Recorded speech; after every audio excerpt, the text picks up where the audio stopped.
தோட்டத்தில் கரிக்கட்டையாக கிடந்த காங்கிரஸ் நிர்வாகி ஜெயக்குமார் மரண வழக்கு சிபிசிஐடி கைக்கு மாறியும் தீராத கணக்கு. கைப்பற்றப்பட்ட கடிதம் சொல்லும் உண்மை என்ன? 15 மாதமாக நீடிக்கும் மர்மம் இனியாவது விடை கிடைக்குமா? இதுவரைக்கும் நடந்ததும் இனிமேல் நடக்கப் போவதும் என்ன?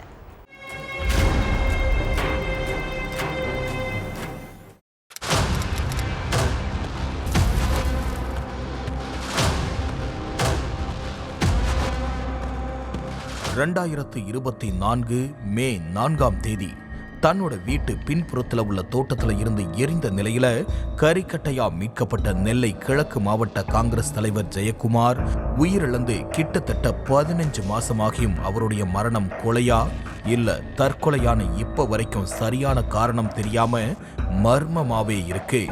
ஜெயக்குமார் கேஸ் சிபிசிஐடிக்கு மாத்தியும் மரணத்துக்கு என்ன காரணம்னு இப்ப வரை தெரியல.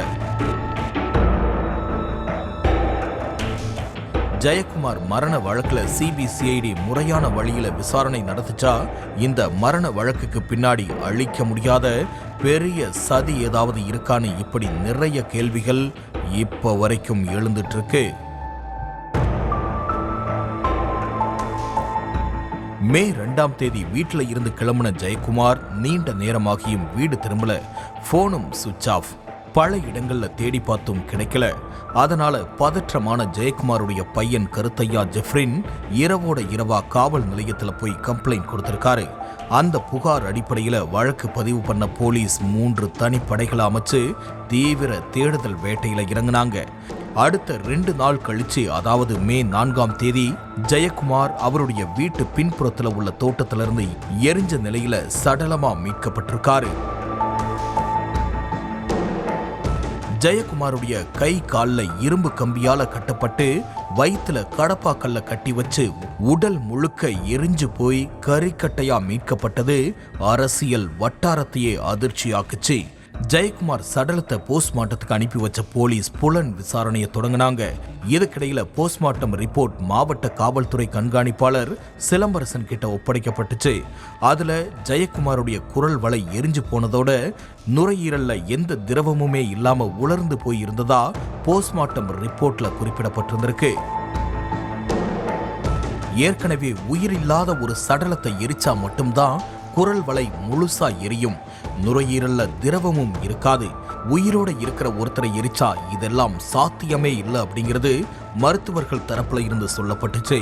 அப்படின்னா ஜெயக்குமாரை கொன்னு அவருடைய சடலத்தை எரிச்சிருக்காங்க அப்படிங்கிறது அந்த போஸ்ட்மார்ட்டம் ரிப்போர்ட் மூலமா உறுதியாகியிருக்கு. இதுக்கிடையில ஜெயக்குமாரோட யார் யாருக்கெல்லாம் முன் விரோதம் இருந்ததுங்கிற லிஸ்ட் எடுத்த போலீஸ் இன்னொரு பக்கம் ஜெயக்குமார் சடலமா கிடந்த இடத்துல தடயவியல் நிபுணர்கள் தீவிரமா சோதனையில ஈடுபட்டாங்க. ஆனா எந்த தடயமுமே சிக்கல. ஜெயக்குமார் வீட்டுக்கும் தோட்டத்துக்கும் 200 மீட்டர் கூட இல்ல. அப்படி இருக்கும்போது வீட்டுல இருக்கிற யாருக்குமே எரிஞ்சு கருகின துர்நாற்றம் வரலையா? 2 நாளா தோட்டத்து பக்கம் போய் யாருமே பார்க்கலையான்னு இப்படி ஏகப்பட்ட சந்தேகங்கள் எழுந்துச்சு. அந்த சந்தேகங்கள் அடிப்படையில் ஜெயக்குமாருடைய 2 பசங்க கருத்தையா ஜெஃப்ரின், ஜோ மார்டின் கிட்டையும் விசாரணை நடத்தப்பட்டுச்சு. ஆனா அதுலயும் எந்த க்ளூவும் கிடைக்கல. இந்த சூழல்ல ஜெயக்குமார் தன்னுடைய மருமகனுக்கு கைப்பட எழுதி வச்ச லெட்டர்கள் அடுத்தடுத்து வெளிவந்துச்சு. தொழில் அரசியல்ல ஏற்பட்ட பிரச்சனைகளையும் வெளியே கொடுத்த பணத்தையும் வாங்க வேண்டியது இருக்கு அப்படின்னும் அந்த கடிதங்களை ஜெயக்குமார் எழுதி இருந்ததா சொல்லப்படுது. அதோட அவர் யார் யாருக்கு எவ்வளவு பணம் கொடுக்கணுங்கிறதையும் குறிப்பிடப்பட்டிருந்திருக்கு. ஜெயக்குமார் உயிரிழக்கிறதுக்கு முன்னாடி அவர் மேல நெல்லை காவல் கண்காணிப்பாளர் அலுவலகத்துல சிலர் புகார் கொடுத்திருக்காங்க. தூத்துக்குடி ராமநாதபுரத்துல இருந்து வந்தவங்க எங்க கிட்ட ஜெயக்குமார் 40 கோடிக்கு மேல பணம் வாங்கிக்கிட்டு அசலும் கொடுக்கல, வட்டியும் கொடுக்கல, எங்க பணத்தை வாங்கி தரணும்னு கடன் கொடுத்தவங்க புகார்ல சொல்லி இருந்திருக்காங்க. இந்த புகார் வந்த கொஞ்ச நாளையிலேயே ஏப்ரல் 30ஆம் தேதி மாவட்ட எஸ்பி சிலம்பரசனுக்கு ஒரு லெட்டர் அனுப்பியிருக்காரு ஜெயக்குமார். அந்த லெட்டர்ல நாங்குநேரி எம்எல்ஏ ரூபி மனோகரன், கேவி தங்கபாலு, ஜேசு ராஜா இவங்க எல்லோரும் என்கிட்ட வாங்கின பணத்தை கேட்டா கூலிப்படைய வச்சு கொலை பண்ணிருவன்னு மிரட்டுறாங்க. என்னுடைய உயிருக்கு பாதுகாப்பு இல்ல, எனக்கு ஏதாவது ஆச்சுன்னா இவங்க தான் பொறுப்புன்னு சொல்லியிருந்தாரு. 11 தனிப்படைகள் அமைச்சு தமிழக சட்டப்பேரவை சபாநாயகர் அப்பாவு உட்பட ஜெயக்குமார் தோட்டத்தில் வேலை பார்க்குற வேலைக்காரங்க வரை கிட்டத்தட்ட 200 பேர்கிட்ட விசாரணை நடத்தப்பட்டுச்சு. ஆனாலும் வழக்கு அடுத்த கட்டத்துக்கு போகல. இதுல என்ன ஒரு சந்தேகம்னா, மே 2ஆம் தேதி தான் ஜெயக்குமார் காணாம போயிருக்காரு. ஆனா அதுக்கு 3 நாளைக்கு முன்னாடி தான் எஸ்பி சிலம்பரசனுக்கு லெட்டர் ஒன்று அனுப்பி தன்னுடைய உயிருக்கு ஆபத்து இருக்குது, நிறைய கொலை மிரட்டல் வருதுன்னு சொல்லியிருக்காரு ஜெயக்குமார்.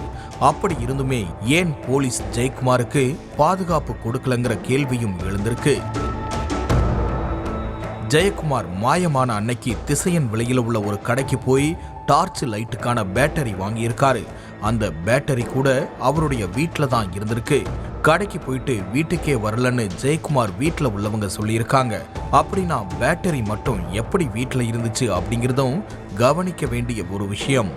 ஜெயக்குமார் மரணத்துக்கு பிறகு வெளியான லெட்டர்ல உள்ள கையெழுத்துலையும் ஏகப்பட்ட வித்தியாசம் இருக்கு.